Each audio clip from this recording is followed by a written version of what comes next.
Le karaté actuel, je ne dirais pas qu'il me déplaît. Vous devez vous entraîner différemment tous les 10 ans. Parce qu'on a complètement laissé tomber, laissé de côté l'efficacité du combat. Ça m'intéresse, Lionel. Ça m'intéresse. Ça, c'est l'avenir. Ça, c'est prendre les gens en compte. Cette vidéo vous est présentée par imaginearts.digital. Et bonjour tout le monde et bienvenue pour cette nouvelle vidéo, La parole aux pratiquants, le 2e épisode avec Pierre Blou. Salut! Impeccable. Ouais, génial. Génial. C'est super. Au soleil, là, c'est bien. Ah ben voilà, il faut. Ouais. Donc, tu me parlais à la fin de la première interview donc de ce besoin en fait que de faire rebouger en fait les lignes, de sortir de ce mélange de tambours là où ça tourne en permanence et de revisiter sa pratique au fur et à mesure, de laisser les jeunes prendre leur essor, mais peut-être aussi leur place, mais aussi de se faire mettre sous tutelle pour qu'ils puissent prendre leur envol, on va dire, comme des enfants qui sortent du nid familial et qu'on accompagne. Mais oui. Et quand on préparait cette seconde partie de l'interview, tu me parlais d'un sensei en fait qui nourrit encore ta pratique et ta réflexion, c'était Sensei Kazé. Oui, mais bien sûr. Mais Sensei Kazé, il est incontournable. Il est incontournable. Alors maintenant, incontournable à ma façon. Parce que bon, il y a plein de choses qui m'ont gonflé, moi, à cette époque-là. Bon, moi, il y a Sensei Kazé, bien sûr. Avant, il y a eu Mochizuki et Nambu. Ça, c'est les trois. OK, Mochizuki, Kazé, Nambu. Pour moi, c'est les cadors. Voilà.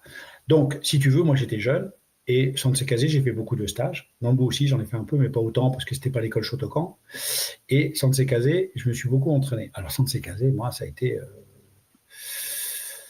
un peu quand même une révélation. Bon, moi, je suis pas quelqu'un qui est là, gaga, à lécher les fesses, machin et tout, ça, c'est pas mon truc. Mais par contre, apprécier le personnage, ça, par contre, oui. Alors, Sensei Kazé est arrivé avec son physique, comme tu sais, anti-karaté au possible, tu vois, bouboule, petit, machin, bon. Quand il développait son karaté, c'était quand même quelque chose, quoi. C'était quelque chose. Donc moi, avec mon physique, avec ma grandeur, mais 1m89 à l'époque, là, je ne faisais plus qu'à 87, j'ai perdu 2 cm.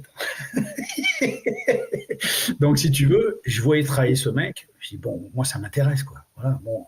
Alors, qu'est-ce que j'ai fait? J'ai pris ce qui m'intéressait chez Sensei Kazé, pas tout. On n'avait pas le même physique, on n'avait pas le même, tu vois, mais j'écoutais, machin, bon. Puis, il fallait savoir regarder chez Sensei Kazé, parce qu'il ne parlait pas français, c'était pas un grand pédagogue, hein. Il faut reconnaître, hein, en pédagogie, les Japonais, il n'y a pas beaucoup de pédagogues. Mais ça n'engage que moi. Hein. Mais bon, rien qu'à le voir travailler, déjà, c'est intéressant parce que moi, j'ai pris des trucs. Et c'est là où j'ai commencé à me chauffer un peu. C'est qu'on rentrait dans un karaté où les mecs, ils se sentaient obligés de copier. C'est-à-dire qu'ils faisaient du copier-coller, quoi. Tu vois.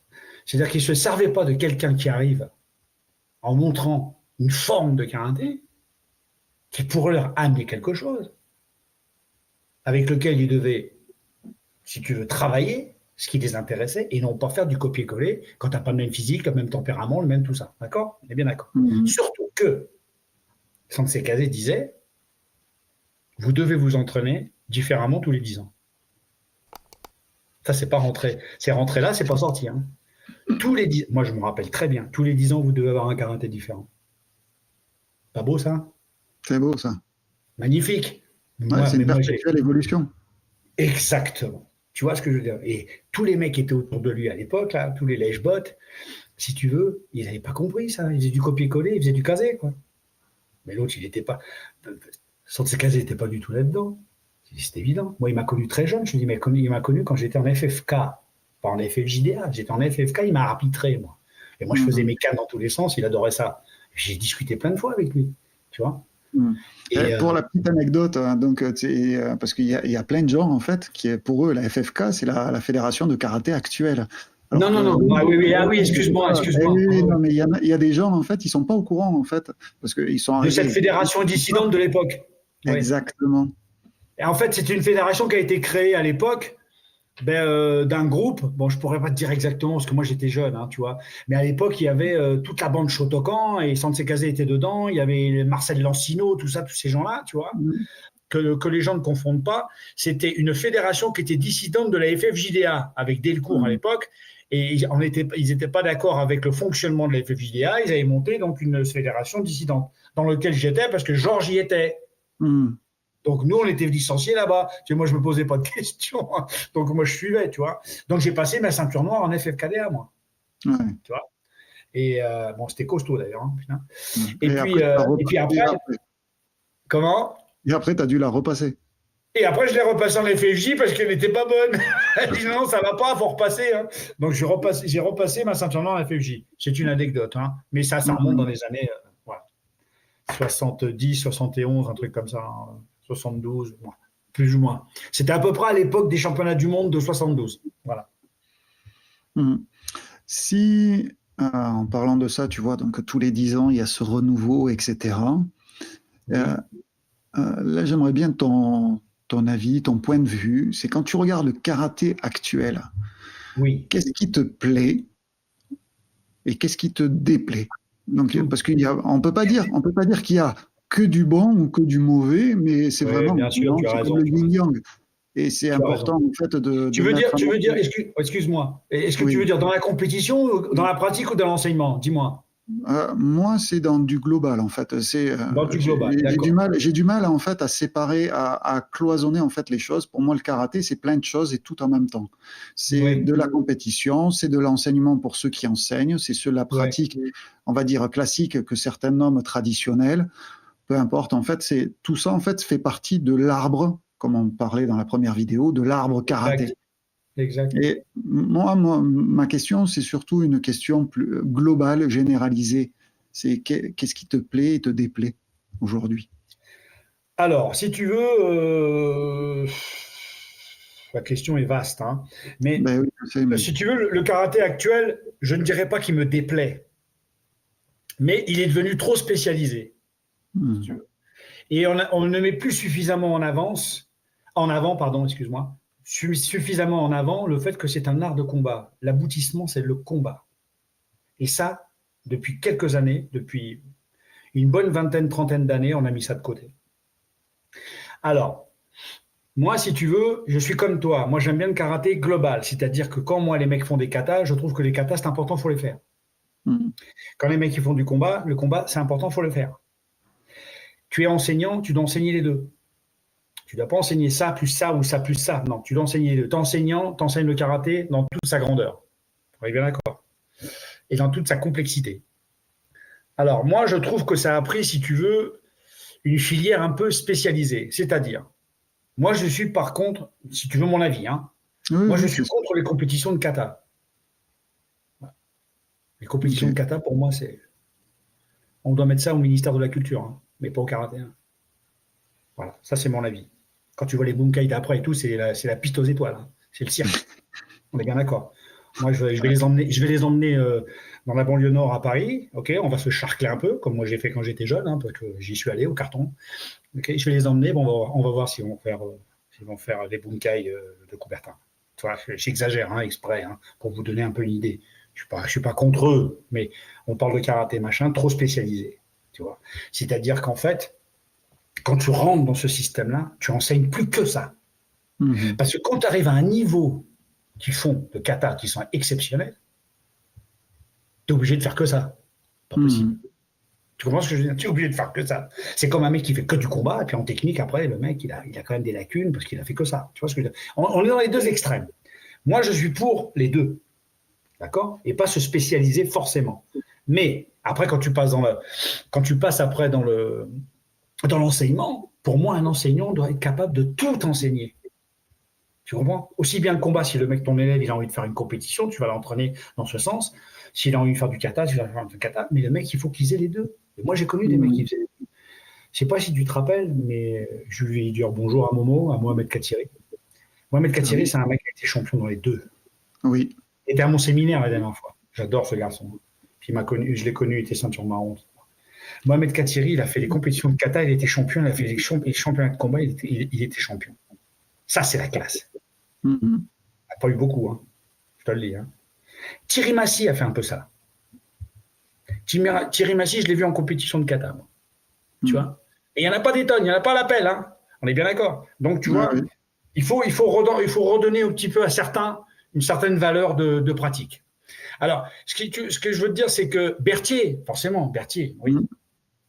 Berthier, il a fait les championnats d'Europe avec moi. Combat. Et il a fait les katas par équipe, machin. Donc, il était aussi un peu dans les deux. Donc, il y en a quelques-uns comme ça. Et Jean-Louis Morel aussi. Enfin bon, il y en a quelques-uns. Bon, alors, pour te dire que, si tu veux, le karaté, pour moi, il a dévié. Il a dévié dans la spécialisation. Et c'est là où on a fait, je dirais, des erreurs. Parce qu'on a complètement laissé tomber, laissé de côté l'efficacité du combat. Et moi, c'est quand même primordial. C'est un art de combat que je fais. C'est pas de la gymnastique. Hein. C'est pas du body karaté. Tu vois ce que je veux dire? Bon, voilà.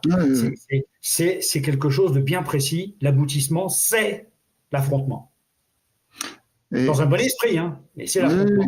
Donc, à partir de là, si tu veux, si j'ai répondu un peu à ta question, on peut approfondir encore un peu, si tu veux. Oui. C'est quand tu parles donc la destination finale, donc c'est le combat. Est-ce que tu penses, du moins, c'est pour clarifier pour l'audience. Moi, je sais à quoi tu penses, mais pour l'audience, c'est il faut qu'il fasse que de la compétition combat actuelle aujourd'hui, ou le combat tu le définis autrement? Le combat qui se fait actuellement et tout, je suis pas très fan. Je suis pas très fan, alors que je mettrais comme mot sur les gens qui font de la compétition actuellement, ce sont des athlètes. Ce sont des athlètes parce qu'ils se préparent en fonction de ça et c'est quand même du boulot. C'est quand même du boulot. Enfin, moi, je crache jamais sur les mecs qui s'entraînent et qui croient en ce qu'ils font.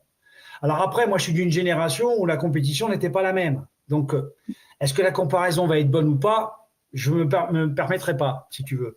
Mais la compétition, comme je les vois un petit peu en feu follet comme ça, avec quelque part un peu un manque de kimé, un manque de tout ça, ça me gêne un petit peu. Mais quand je vois les athlètes que c'est, les coups de pied qu'ils font, les trucs, après ils font des coups de pied presque encore à corps, des trucs, machin. Bon, après au niveau efficacité, on peut en parler, c'est autre chose. Mais c'est une ligne de travail, c'est la compétition qui existe actuellement, donc faut la respecter. Ce sont des champions, il n'y a aucun problème. Ce sont des athlètes. Moi, je ne comparerais pas avec ma génération à moi ou même la génération de mes gars qui étaient champions de France. C'est complètement différent. D'abord, je n'aurais pas enseigné comme ça. Et ils n'avaient pas cet état d'esprit. On avait un état d'esprit différent. Donc, je ne vais pas critiquer la compétition actuellement et tout, mais ce n'est pas ma cam. C'est pas ma cam. Mais ça demande de la condition physique, ça demande quand même d'être bien préparé, d'avoir des qualités d'athlète, et ça, respect. D'accord? En kata, les mecs qui font que du kata, il faut voir le boulot que ça demande. C'est hallucinant. C'est énorme. Ils sont dans une répétition par séquence, par-ci, ils font de la musculation en fonction, machin. C'est du boulot. Respect. D'accord? Mais où il est l'aboutissement, là? Il faut qu'il m'explique. Où il est ton aboutissement si tu parles d'heure de combat? Vas-y, explique-moi. Après, quand tu fais tes applications, quand ils font par équipe, ils font leur application, tu suis derrière. Mais moi, j'adore regarder ça. Mais moi, je regarde ça comme un spectacle. Si on parle d'efficacité après, là, il faut qu'on m'explique. Tu me suis? Totalement. Tu vois ce que je veux dire? C'est mon avis, attention Lionel, hein, attention. On fait une interview aujourd'hui où je ramène ma fraise, mais c'est moi. Hein, d'accord? Donc, si tu veux, je peux me permettre avec le parcours que j'ai, tu vois, parce que j'ai un parcours relativement atypique et complet. Tu vois, je suis passé dans tous les postes. Donc, si tu veux, toutes ces spécialisations-là me gênent. Si on doit parler karaté-do, tu vois ce que je veux dire? Ça me gêne, tu vois? Ça, c'est comme les mecs qui sont maintenant en stage partout, et c'est bunkai. Putain, arrêtez. On est saturé de trucs comme ça, tu vois. Et les bunkai qui font 3 mètres de long, avec des mecs qui font Oisuki, ils t'attendent, puis les mecs qui tournent autour du Oisuki, le bras tendu, ils font 4-5 mouvements avec le mec qui bouge pas, ils sont en train de combattre avec un poteau électrique, un mec qui n'existe pas. Au bout d'un moment, t'en as marre. Tu dis, mais attends, mais lui une pêche au mec. Vas-y, fais-le réagir dans son bunkai. Dis-lui, attaque-moi comme ci, comme ça. Défends-toi. On fait un ensemble de choses. On échange, on rentre de plus en plus dans le combat. Mais je vois pas ça. Je vois que de la gymnastique dans leur bunkai de kata. Ça commence à me prendre la tête. Je dis, mais arrêtez, quoi. On est en train d'enseigner de l'esbrouf. On enseigne de l'esbrouf. Avec des bunkai qui durent, je sais pas combien de mouvements. Mais moi, je suis pour les bunkai. Je suis pour l'explication d'un kata, mais bien sûr, en tant qu'enseignant, mais bien sûr que je suis pour. Mais rebondis dessus, t'arrêtes pas là-dessus. Qu'est-ce qu'on fait avec ça? Ça, c'est ce que je vais faire au séminaire au mois d'octobre. Hein. J'ai tout un cours là-dessus. Hein. Ouais, non, Sur les bunkai kata, sur les machins. Mais moi l'aboutissement, c'est quoi? C'est le combat. Ouais, Donc, de toute façon, je vais beaucoup, beaucoup travailler là-dessus. Je vais faire 2 heures de terrain le dimanche matin, que ça. Donc, avec des explications, les trucs, pourquoi ci, pourquoi là. On ne fait pas les choses gratuitement. Donc, si tu veux, au bout d'un moment, je ne suis plus dans cette dynamique. Et ces 10 ans de recul que j'ai pris m'ont fait prendre conscience de tout ça. Bon, je l'avais avant. Hein. Parce que je ne sais pas si tu as vu une de mes vidéos qui date de 20 ans qui s'appelait Kamae. Est-ce que tu l'as vu? Tu as vu ce que je dis? Tu as vu ce que je dis? Attends, et quel âge j'avais là? Tu vois? Donc, je suis toujours dans la même dynamique. Comment? 20 ans juste de moins, c'est tout. Voilà, mais il y a 20 ans, j'avais dit, mes élèves, ils me disent, mais regarde Pierre ce que tu disais il y a 20 ans, tout ça. Mais je dis, mais il y a 20 ans, je le disais parce que 10 ans avant, 30 ans avant, je le pensais déjà. Tu vois, et je me rappelle, ce Kamae-là, je l'avais fait qu'avec des techniciens. Pierre Berthier, moi, Sadek Mazri, Christian Claus, machin, tu vois, et chacun faisait son truc. Et puis chacun prenait la parole. Et moi, quand j'ai pris la parole, je dis, mais attendez, les enfants, il faut quand même se réveiller. Ça va pas. Donc, j'avais fait dans le Kamae déjà il y a 20 ans. Tu vois, donc, c'est pas nouveau. Moi, j'ai pas un langage qui arrive depuis hier, hein, tu vois. Donc, voilà. Donc, moi, si tu veux, pour la faire courte, j'estime quand même que les mecs ne se mettent pas suffisamment en danger. Je te parle des profs. Hein. Et pas en danger physiquement, en danger sur la parole.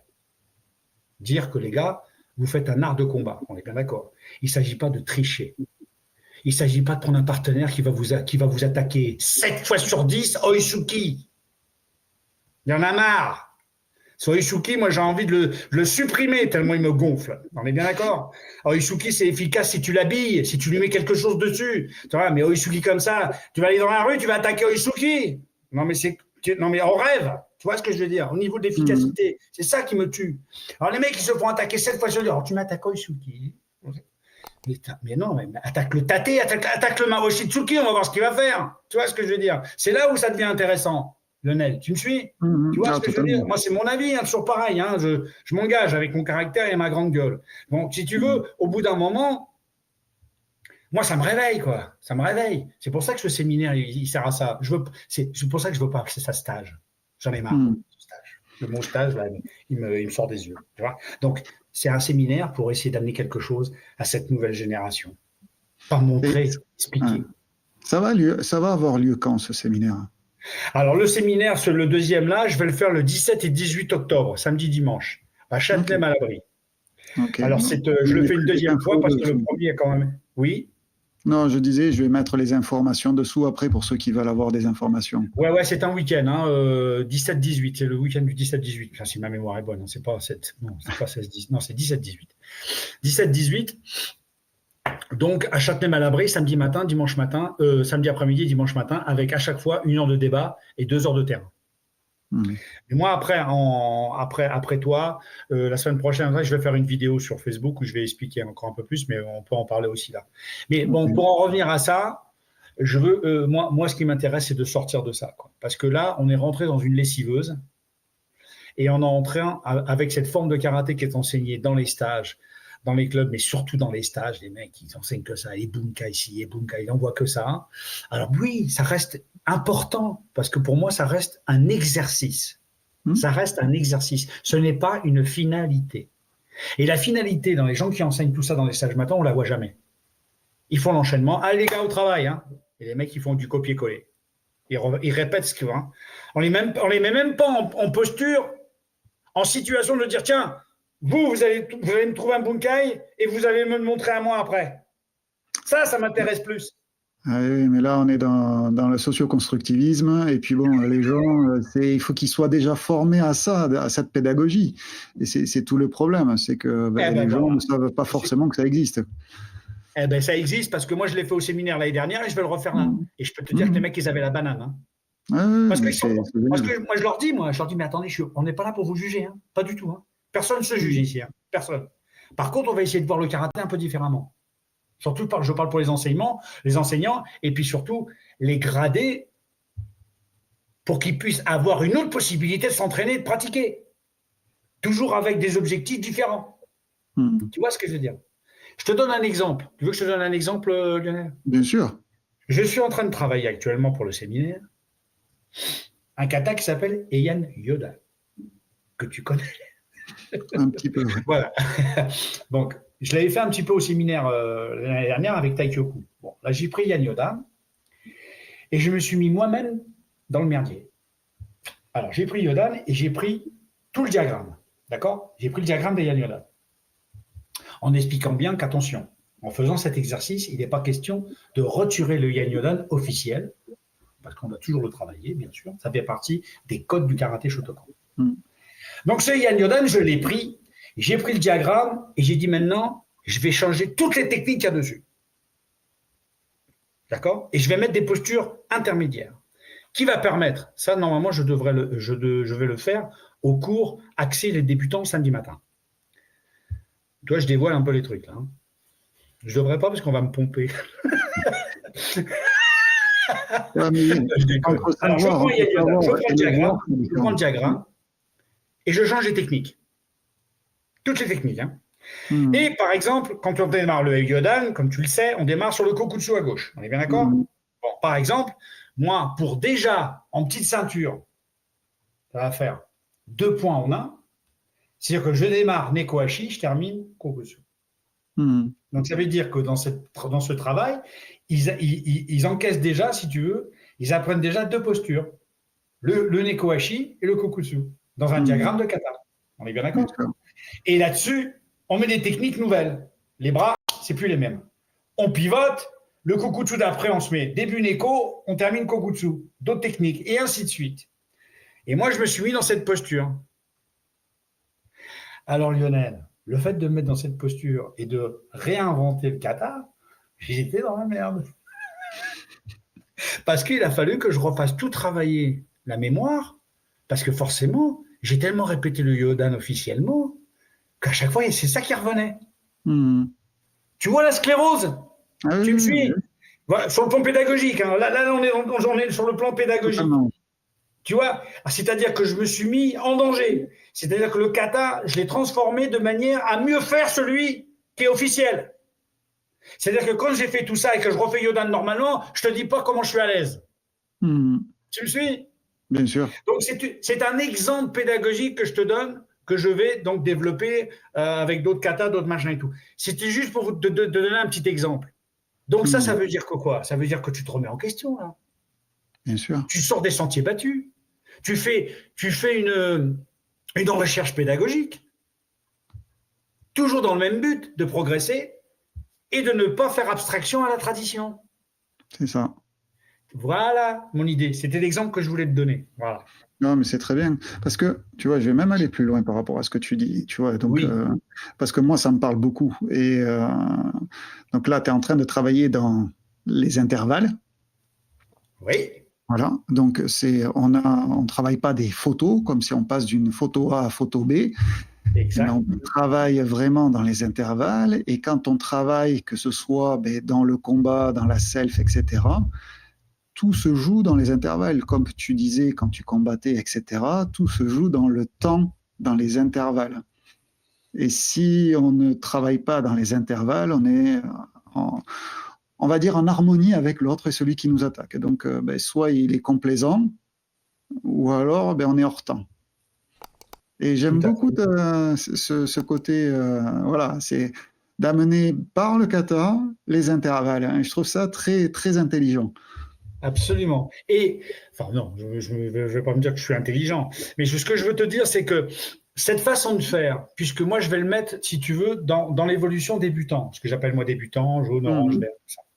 Donc si tu veux, sur un départ de Neko, le Neko, c'est le départ de Kokutsu un peu quelque part, tu vois. Complètement. Donc quand tu le mets dès le départ en leur expliquant, voilà, démarre Neko. Sur Neko, déjà tu fais pim pam pam. Tu descends Kokutsu, t'en fais deux, hop, déjà dans le même pas, avec, comme tu dis, l'intervalle. Ou si tu veux, je l'ai dit tout à l'heure le mot, bon, on reste sur les intervalles, j'avais un autre mot tout à l'heure.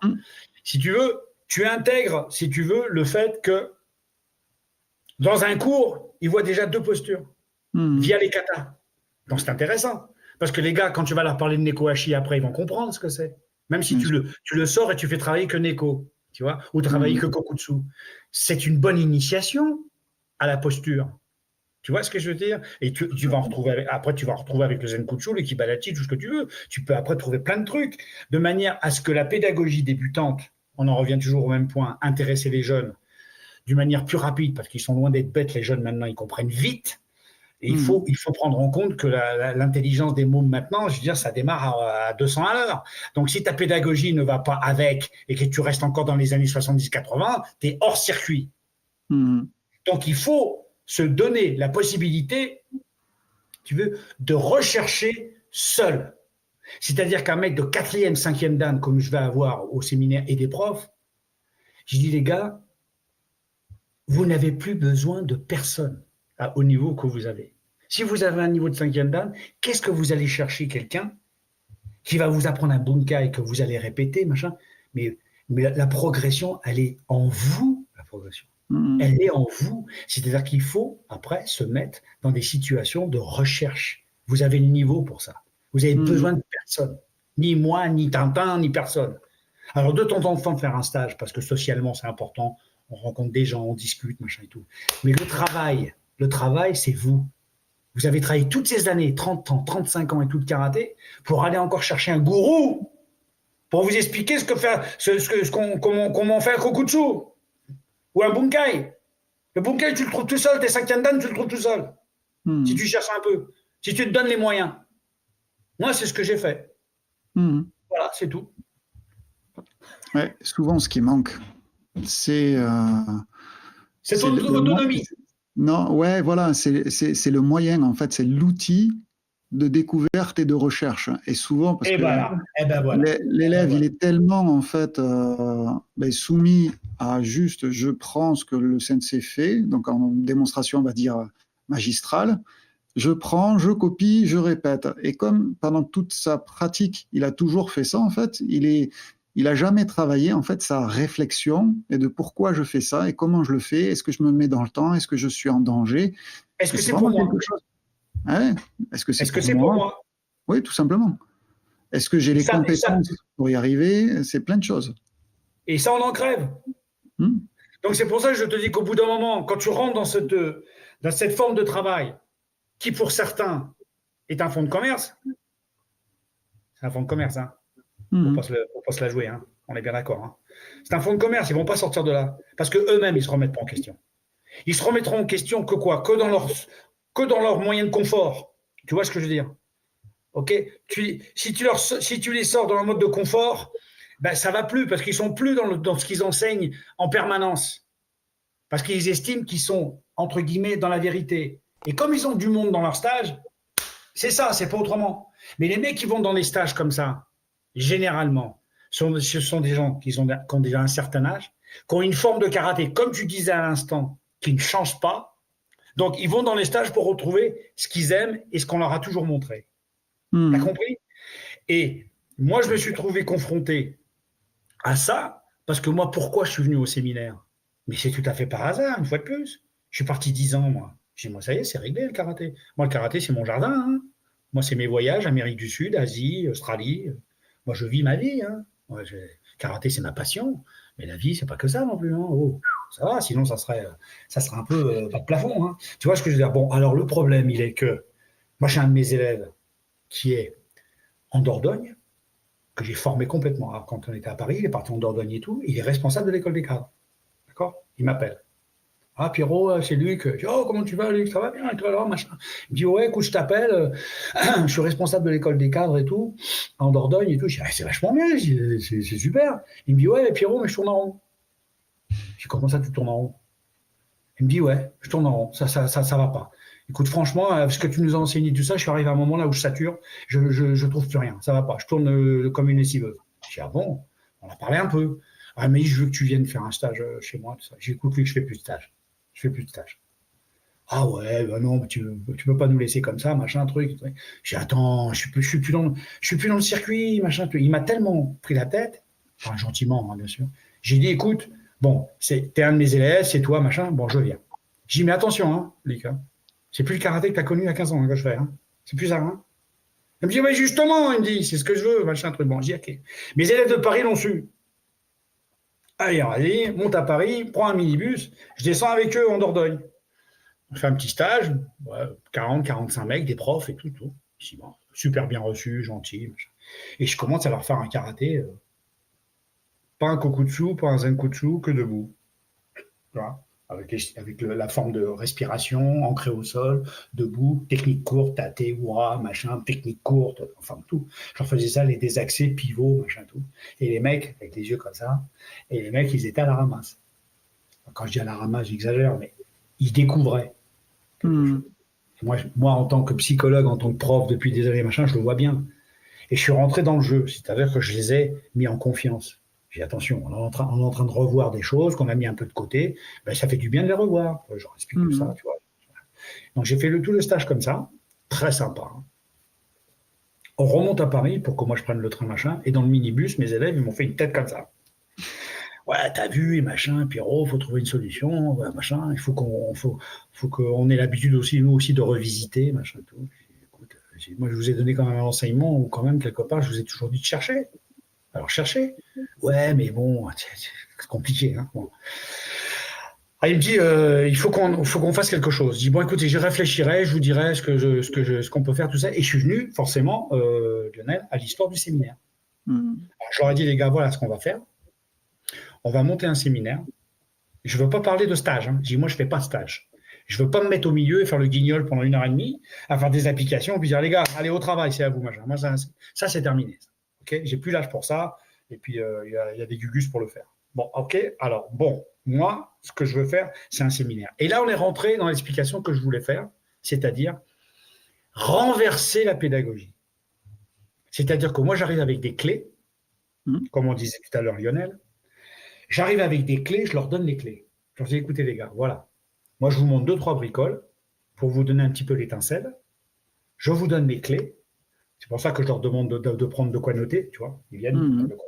Je leur donne les clés, je dis voilà les gars, on se revoit dans 1 demi-heure, 40 minutes, vous me montrez ce que vous avez fait. Et moi je regarde, je commente et on fait un partage ensemble. Ça m'intéresse Lionel. Ça m'intéresse. Ça c'est l'avenir. Ça c'est prendre les gens en compte. C'est pas prendre les gens pour des cons.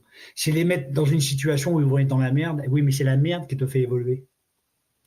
C'est le fait de mettre le nez dedans. Dire, ah là là, mais merde, j'aurais pu trouver ça tout seul. Je dis, bah oui, bien sûr que je peux trouver tout seul. La preuve, regarde. Je t'ai donné juste une petite clé, t'as créé quelque chose. Donc ça veut bien dire que ton karaté en toi, il existe. Développe-le. Tu vois ce que je veux dire ? Moi, mes interventions maintenant, je les veux dans ce sens. Je ne veux plus être dans le système démonstratif. Oh putain, il est fort, hein, t'as vu ? Oh putain, t'as vu l'âge qu'il a, il fait encore ça et tout. Qu'est-ce que j'en ai à foutre ? Tu comprends ce que je veux dire ? Moi, ce que je veux, je ne suis plus dans la lumière, j'ai plus besoin de ça. Moi, la lumière, je l'ai eu toute ma vie. Je l'ai eu dans le karaté, je l'ai eu dans le cinéma, je l'ai eu au théâtre. Et qu'est-ce que j'ai besoin de lumière ? Moi, je n'ai pas besoin, j'ai besoin de vivre ma vie normalement. Mais par contre, j'ai vraiment envie de donner, si tu veux, une nouvelle vision, une nouvelle version du karaté qu'on peut faire dans 10 ans, 15 ans. Et moi, je ne serai plus là. C'est vous qui les ferez. Monsieur Lionel Fradur, il va faire un karaté maintenant qui va être moderne, qui va l'enseigner comme ça et tout. Et là, je prendrai mon kiff de voir les jeunes travailler comme ça. Tu vois ? Oui, mais c'est ça qui est. Ça me fait bander quelque part, ça me fait kiffer. Parce que tu te dis, bon, ben j'ai réussi à passer le relais aux jeunes. Là, il passe le relais à qui, là, Lionel ? Il passe le relais à qui ? Tu peux me dire ? À personne. Parce que tout est centré sur eux. Tout est centré sur eux. Il n'y a pas de partage, il n'y a pas de générosité. Je vais loin dans ce que je dis, hein. J'en ai rien à foutre, ils peuvent m'appeler, on peut se voir hein, s'ils veulent. Hein. Tu vois ce que je veux dire ? C'est ça que je veux faire comprendre à tout le monde. On est en train d'appauvrir le karaté et de l'éteindre. Pourquoi ? Parce qu'on ne s'est pas remis en question. Pratiquants, enseignants. Les jeunes, il faut les mettre devant maintenant. C'est tout. Voilà, Lionel. Merci pour ta franchise. Ah ouais. Non, mais j'ai trop besoin de le dire, Lionel, parce que moi, je suis trop passionné. Moi, j'ai commencé, j'avais 14 piges, Lionel. J'en ai 73 bientôt. Tu vois ce que je veux dire ? Je parle de quelque chose que je connais, quoi. Tu vois ce que je pense le connaître, tu vois, parce que je suis passé par toutes les étapes. Le haut niveau, le prof, les enseignements, les machins, les trucs. Donc, si tu veux, j'ai mon idée là-dessus et j'en démords pas. Et si maintenant, je dois continuer à faire des séminaires comme ça parce qu'il y aura la demande et puis les gens auront vraiment besoin de ça, ben ça sera avec plaisir. Mais je ne veux pas rentrer dans une filière où je vais faire un séminaire tous les mois. Non. On se voit une fois par an. On se voit tous, les profs, belle fête du karaté, on discute, on échange, on fait des débats, des machins. Ça m'éclate. Parce que je suis en âge de faire ça maintenant. Je ne suis pas en âge de faire le guignol au milieu. En tout cas, merci. Et je vous invite vraiment à aller découvrir le séminaire. Je vous laisse le lien juste en dessous. En tout cas, Pierre, je te remercie vraiment sincèrement pour ce partage. Donc aujourd'hui, la fois précédente, moi, ce qui ressort, c'est sur ton parcours, c'est cette traversée complète, on va dire, du karaté avec l'apprentissage dans les clubs, avec l'époque, avec les RNAS d'ailleurs, les deux, les compétitions, les internationales, les blessures, les arrêts, l'enseignement, la formation, la transmission. Et c'est vraiment une vision complète, d'accord, pour ce que je vois du karaté. C'est inspirant, c'est rafraîchissant, comme je disais. À mon avis, c'est un parcours qui montre que le karaté ne se limite pas à gagner des combats, mais à construire quelque chose qui continue peut-être après nous. Un quotidien de vie. Un quotidien de vie. C'était un parcours de vie. Moi, ça a été mon parcours de vie. Sans me limiter, si tu veux, à découvrir autre chose, à côté. Tu vois, par exemple, quand je me suis arrêté 3 ans, je me suis mis à faire de la comédie, de l'art dramatique, parce que ça m'intéressait. Donc, je n'étais pas bloqué dans ma tête de dire, écoute, tout s'arrête. Non, va à autre chose, et puis ça ne m'empêchera pas d'y revenir. Donc, tout ça, c'est vachement important. Parce que ça, moi d'avoir touché ça, par exemple, ça a enrichi mon karaté. Tu veux que je te le dise? Ça a enrichi mon karaté. Quand tu montes sur une scène tout seul, devant un prof d'art dramatique qui dit, bon, écoute, vas-y, je t'écoute. Elle est belle l'histoire. Le mec, il ne te dit pas, je t'écoute, déplace-toi sur scène, on va voir un petit peu le truc. Je fais du karaté en faisant ça. Je fais du karaté, Lionel, en faisant ça.